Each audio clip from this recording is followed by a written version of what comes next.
Hello guys and welcome to another episode of nerd of Calcutta. তো আজকে যেটা নিয়ে আলোচনা হবে সেটা হচ্ছে Joker two folie due. Joker two folie due এর ট্রেলার কিন্তু একটা রিলিজ করেছে কিছুদিন আগে, আর আরেকটা ট্রেলার আমরা দেখেছিলাম মাস দুয়েক আগে। তো সর্বসাকুল্যে দুটো ট্রেলার এবং একটা টিজার আমরা দেখতে পেয়েছি, আর এই সিনেমাটা রিলিজ করছে 4th of October। তো ট্রেলার দেখে যেটা আমরা বুঝতে পারছি সেটা হলো যে সিনেমাটা কিন্তু শুরু হবে ঠিক যেখান থেকে জোকার ওয়ান শেষ হয়েছিল। জোকার ওয়ানের শেষে কিন্তু আমরা আইকনিক কিছু সিন দেখতে পাই, যেখানে জোকারের যারা অনুগামী হয়েছিল পরবর্তীকালে তারা কিন্তু সমাজের উঁচুতলার লোকেদের মারছে ধরে ধরে, এবং সেখানেই কিন্তু আমরা একটা গলিতে থমাস ওয়েন এবং মার্থা ওয়েনের হত্যাকাণ্ড দেখতে পাই। যে জোকারের একটা অনুগামী থমাস ওয়েন এবং মার্থা ওয়েনকে কিন্তু গুলি করে মেরে ফেলে, এবং ব্রুস ওয়েনকে কিন্তু একা গলিতে ফেলে রেখে চলে যায়। এবং সেই ঘটনাটা এক্স্যাক্টলি তখনই হয়েছিল যখন কিন্তু জোকার মানে আর্থার জোকার হয়ে উঠছে এবং তার সেই আইকনিক হাসির সিকোয়েন্সটা সে দেবে। So let's start discussion on Joker two folie due.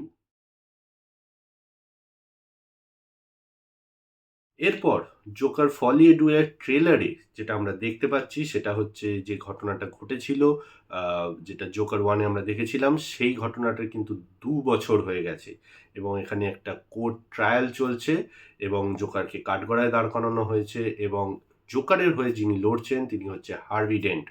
আমরা হার্ভি ডেন্টকে কিন্তু চিনি যে টু ফেস হবে পরবর্তীকালে, এবং এখানে হার্ভি ডেন্ট কিন্তু বোঝাচ্ছে যে জোকার কোনো ক্রিমিনাল নয়।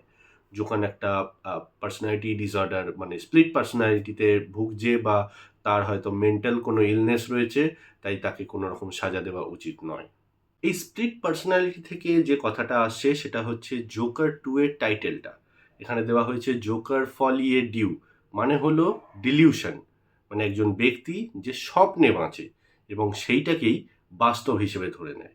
তার মানে একটা মেন্টাল ডিসঅর্ডার বা স্প্লিট পার্সোনালিটির জায়গা এখানে আমরা দেখতে পাচ্ছি।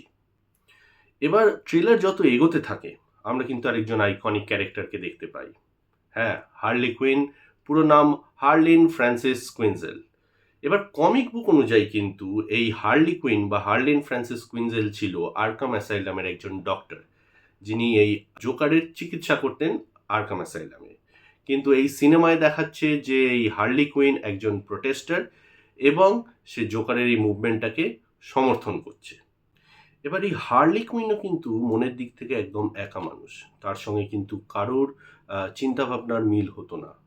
কিন্তু যখন সে জোকারকে দেখে এবং তার চিন্তাভাবনাগুলোকে বুঝতে পারে, তখন সে দেখে যে চিন্তাভাবনার কত মিল তাদের দুজনের, এবং ধীরে ধীরে কিন্তু তার প্রেমে পড়ে যায় এবং তৈরি হয় কমিক বুকসের সব থেকে dangerous crime partnership, Joker and Harley queen.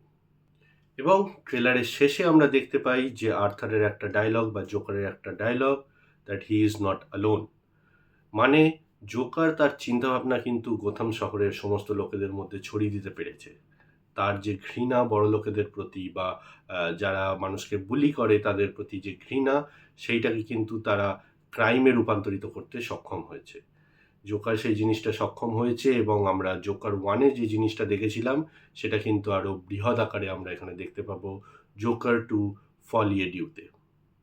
এটা তো গেল ট্রেলারের কথা, কিন্তু আসো জেনে নিই যে জোকার ওয়ানে এমন কি ঘটনা ঘটেছিল যার জন্য আর্থার জোকার হয়ে উঠল। তো জোকার ওয়ানে কিন্তু দেখানো হচ্ছিল যে আর্থারকে ছোট থেকেই বুলি করা হয়।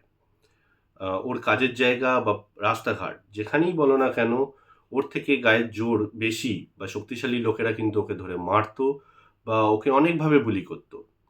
ওর যে আইডল ছিল মুরে, যিনি একজন স্ট্যান্ড আপ কমেডিয়ান বলো বা ও একজন কমিক শো চালাতেন, তিনিও কিন্তু ওকে বুলি করেছিল। এইভাবে বুলি হতে হতে তার মধ্যে একটা রাগের সৃষ্টি হয়।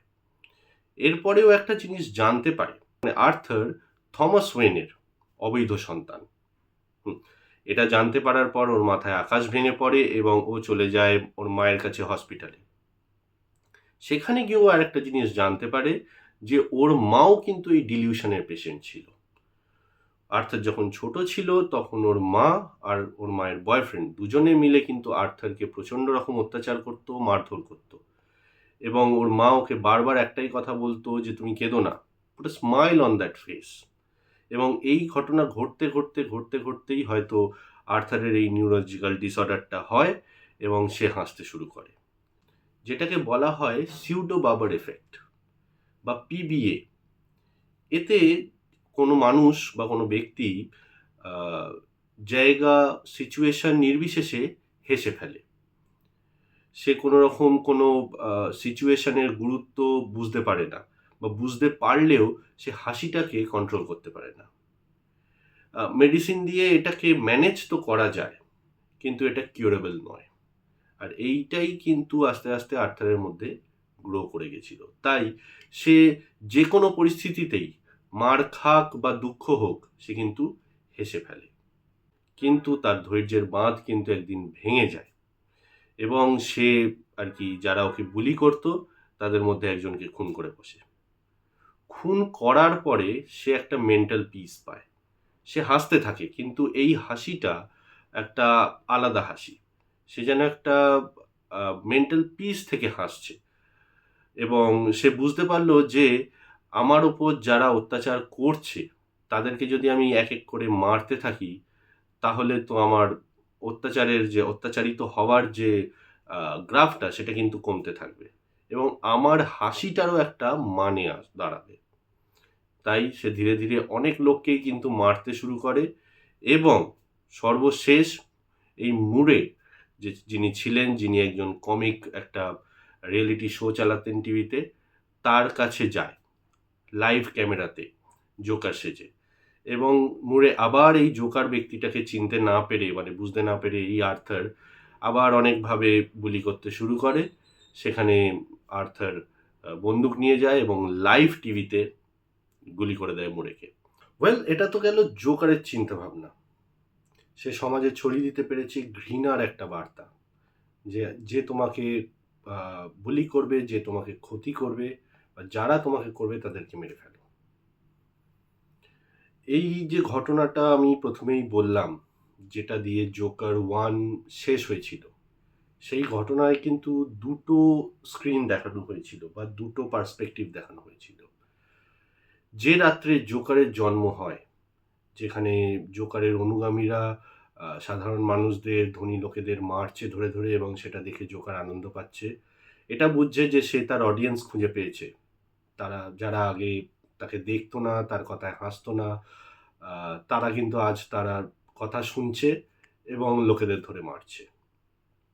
সেম রাত্রিবেলা কিন্তু আরেকটা ক্যারেক্টারেরও জন্ম হয়েছিল। একটা গলিতে একটা বাচ্চা ছেলে তার বাবা মাকে কিন্তু চোখের সামনে মরতে দেখে।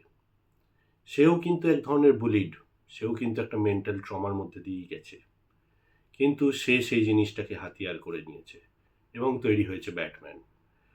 সে পণ নিয়েছে যে কোনোদিন কাউকে হত্যা করবে না, ল অ্যান্ড অর্ডারের ওপর ভরসা রাখবে, সে শুধু অপরাধীদের খুঁজে বের করবে। আমরা অনেক সময়তেই এরকম সিচুয়েশনে পড়ি, যেখানে আমাদেরকে কোনো একটা পথ বেছে নিতে হয়। সেই পথ বেছে নেওয়াটাকেই কিন্তু আমরা ধরে নেব যে আমরা কোন পথে যাব, আমরা ব্যাটম্যান হব না জোকার হব। That being shed, 4th October কিন্তু রিলিজ হচ্ছে জোকার ফলি এ ডিউ। নিশ্চয়ই আমরা দেখতে যাব হলে। আর ততদিনের জন্য